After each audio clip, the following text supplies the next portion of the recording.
सोचो, अगर तुम 1920 में होते और एक आदमी सफ़ेद कपड़े में हाथ में लाठी लेके तुमसे कहता चलो अंग्रेज़ों को निकालते हैं, तुम चल पड़ते।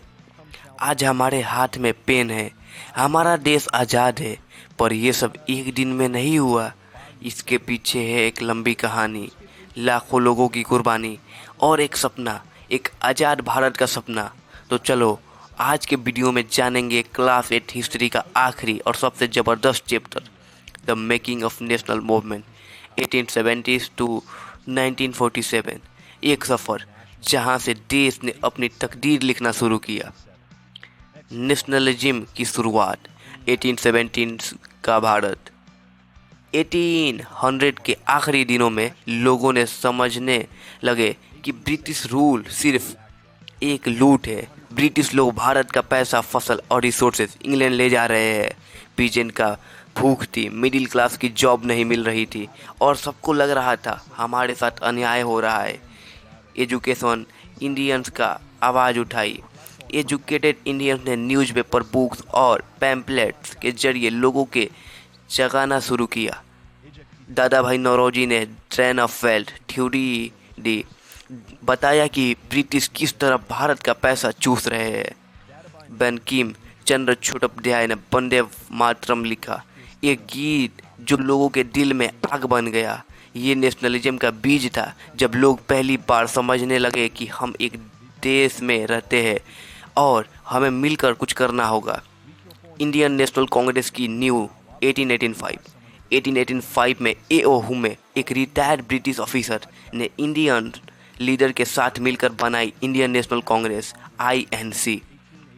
बॉम्बे में हुई पहली मीटिंग, सिर्फ 72 लोग आए, पर ये एक बड़ा कदम था। गोल्स ऑफ INC, ब्रिटिश सरकार से रिफॉर्म्स मांगा, जैसे कि इंडियन लोगों की जॉब और गवर्नमेंट में रिप्रेजेंटेशन मिले। एक पेसफुल तरीके से ब्रिटिश को समझाना कि इंडियन लोग भी समझदार है और उन्हें अधिकार मिलने चाहिए। ये कांग्रेस शांति प्रिय थी, वो बिलीव करते थे बातचीत और सब कुछ हो सकता है, लेकिन क्या ब्रिटिश सुन रहे थे? बिल्कुल नहीं। बंगाल का विभाजन और स्वदेशी मूवमेंट 1905। लॉर्ड कॉर्जन का डेंजरस मूव 1905 में लॉर्ड कॉर्जन ने बंगाल को दो हिस्सों में बांट दिया, ईस्ट बंगाल मुस्लिम मेजोरिटी और west Bengal Hindu majority. British ने कहा ये सिर्फ एडमिनिस्ट्रेशन के लिए है, पर सच ये था डिवाइड एंड रूल की पॉलिसी थी ये। देश में गुस्सा फट पड़ा, लोग सड़कों पर उतर आए, स्वदेशी मूवमेंट चालू हुआ। ब्रिटिश माल का बाइकआउट, अपने माल का यूज। लोगों ने क्या क्या किया, फॉरेन कपड़े जलाने जाने लगे, कढ़ी और हैंडलूम का यूज बढ़ गया। इंडियन स्कूल, कॉलेजेस और फैक्ट्रीज को प्रमोट किया गया। वुमेन्स भी आगे आई, first time large scale participation में।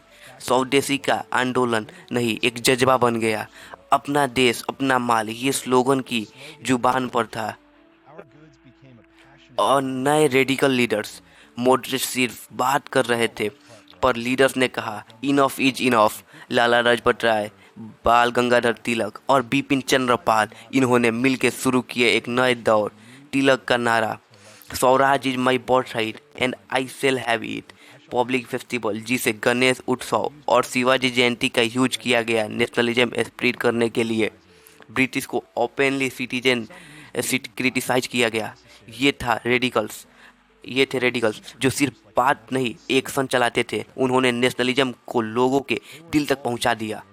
क्रांतिकारी आंदोलन, secret society and bomb attack. Some youth felt के बिना वायलेंस की ब्रिटिश नहीं जाएंगे।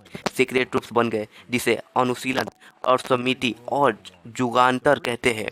Major indication, Alipore bomb case, ATM association of British officer. ये रिवोल्यूशनरी लोग जंग नहीं लड़ रहे थे, वो एक मैसेज भेज रहे थे, we are not afraid to die for freedom.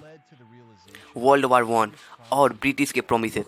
British ने इंडियन से कहा हमारे लिए वर्ल्ड वार वन में लड़ो, वॉर के बाद रिवॉर्ड मिलेगा। इंडियंस ने 10 लाख से ज़्यादा सोल्डर दिए, बट वॉर के बाद रिवॉर्ड नहीं, रॉलेक्ट एक्ट आया। बिना केस, बिना ट्रायल अरेस्ट हो सकता था।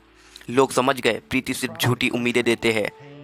जलियांवाला बाग मैसेकर 1919, अमृतसर का जलियांवाला बाग में हजारों लोगों शांति से प्रोटेस्ट कर रहे थे। जनरल डायर ने बिना वार्निंग के गोलियां चलवा दी। हंड्रेड्स की मौत हो गई। गेट बंद कर दिए गए। लोग भाग भी नहीं पाए। पूरे देश में दर्द, गुस्सा और एक नए मूवमेंट की आग जग चुकी थी। गांधी जी की एंट्री और non corporation movement 1920। Gandhi ji south Africa से भारत आए और सबसे पहले चंपारण, अहमदाबाद और खेड़ा में सक्सेसफुल प्रोटेस्ट किया। 1920 में शुरू हुआ नॉन कॉरपोरेशन मूवमेंट। लोगों ने क्या किया? ब्रिटिश स्कूल कॉलेजेस छोड़े गए। फॉरेन माल का बाइकआउट। टाइटल्स वापस किए जाने लगे, जैसे रविंद्रनाथ टैगोर ने अपना नाइटहुड वापस लिख किया। ये पहला मास मूवमेंट था जहां हर इंडियन जनता जुट गई। फार्मर, स्टूडेंट, बिजनेसमैन, वोमेन, सब। चौरी चौरा इंसिडेंट, मूवमेंट की रुकावट। 1922 में चौरी चौरा यूपी में प्रोटेस्ट वायलेंट हो गया। लोगों ने पुलिस स्टेशन जला दिया। ऑफिसर्स मारे गए।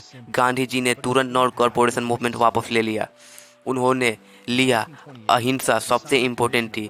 अगर वायलेंस हुआ तो मूवमेंट का मतलब ही खत्म हो जाता। सिविल डिसोबीडियंस मूवमेंट और दांडी मार्च 1913।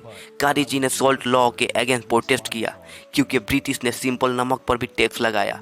240 मील का दांडी मार्च किया। समुद्र से खुद नमक बनाए। पूरे देश में आंदोलन। सॉल्ट लॉ तोड़ो, टैक्स ना दो, फॉरेन माल का बाइकआउट। नमक का प्रोटेस्ट सिंपल था पर उसका इम्पैक्ट सुनामी जैसे था। सिमोन गो बैक और round table conference 1928। Simon commission आया। एक भी इंडियन नहीं था उसमें। लोगों ने नारा लगाया, Simone go back. Lala Lajpat Rai जब प्रोटेस्ट में पुलिस लाठी चार्ज में शहीद हो गए। 1931 गांधी जी एरविन पैक्ट हुआ। गांधी जी ने सेकेंड राउंड टेबल कॉन्फ्रेंस में लंदन जाके इंडियन डिमांड रखी पर कुछ नहीं मिला। ब्रिटिश सिर्फ टाइम पास कर रहे थे। रियल आज़ादी देने का उनका कोई इरादा नहीं था। नेताजी सुभाष चंद्र बोस और आज़ाद हिंद फौज। सुभाष चंद्र बोस ने गांधी जी की अहिंसा वाली पॉलिसी से अलग होकर आर्म्ड स्ट्रगल चुना। जर्मनी और जापान से मदद ली। आज़ाद हिंद फौज INA बनाई। स्लोगन दिया, तुम मुझे खून दो मैं तुम्हें आज़ादी दूंगा। इंडियंस की लड़ाई मिलिट्री सक्सेस नहीं थी पर उसने साइकोलॉजिकल जताया दिया ब्रिटिश को। Quit India movement 1942। 8 अगस्त 1942 गांधी जी ने दिया सबसे पावरफुल स्लोगन, डू और die. Quit India movement launch हुआ। पूरा देश उठ गया। सब कांग्रेस लीडर जेल में डाल दिए गए पर लोगों का जज्बा क्या था? ये स्टूडेंट ने स्ट्राइक की। रेल लाइन्स तोड़े गए। ब्रिटिश ऑफिसर्स जलाए गए। ये मूवमेंट बिना लीडर के भी चला। इससे कहते हैं जन आंदोलन। आखिरी मोड़ 1945 टू 1947। वर्ल्ड वॉर 2 के बाद ब्रिटिश की हालत कमज़ोर थी। नेवल मुचिनी स्ट्राइक्स, INA ट्रायल, सब ने ब्रिटिश को हिला दिया। ब्रिटिश समझ गए अब भारत को रोकना मुश्किल ही नहीं नामुमकिन है। माउंट बेटन प्लान 15 अगस्त 1947 भारत आज़ाद हुआ। लेकिन पार्टीशन भी हुआ इंडिया और पाकिस्तान की। कम्युनल वायलेंस, दंगे, लाखों की जान गई। आज़ादी मीठा सपना था पर उसका दाम बहुत बड़ा था। गांधी जी की शहादत 1948।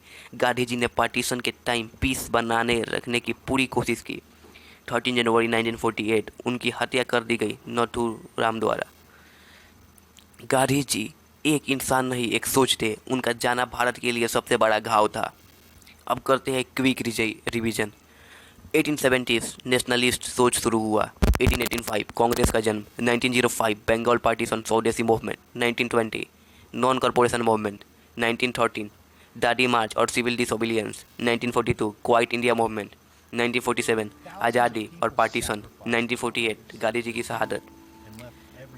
देश के लिए हजारों लोगों ने अपनी जान दी, जवानी दी, सब कुछ छोड़ दिया। आज हम स्कूल जा सकते हैं, अपना करियर बना सकते हैं, अपनी मर्जी से जी सकते हैं क्योंकि किसी ने हमारे लिए कुर्बानी दी। तो जब भी अपने देश के बारे में सोचो, गर्व करो। जब हिस्ट्री पढ़ो उसे सिर्फ याद ना करो, महसूस करो। वंदे मातरम, जय हिंद। अगर ये वीडियो पसंद आई हो तो लाइक करो, अपने दोस्तों के साथ शेयर करो और कमेंट में लिखो मैं देश के लिए कुछ बड़ा करूँगा। चैनल स्कॉलर साबान को सब्सक्राइब करो और बेल आइकन जरूर दबाओ ताकि आपको हर चैप्टर का इंगेजिंग और क्लियर वीडियो मिले। मिलते हैं अगली वीडियो में दूसरे सब्जेक्ट के साथ। तब तक के लिए पढ़ते रहो, पढ़ते रहो।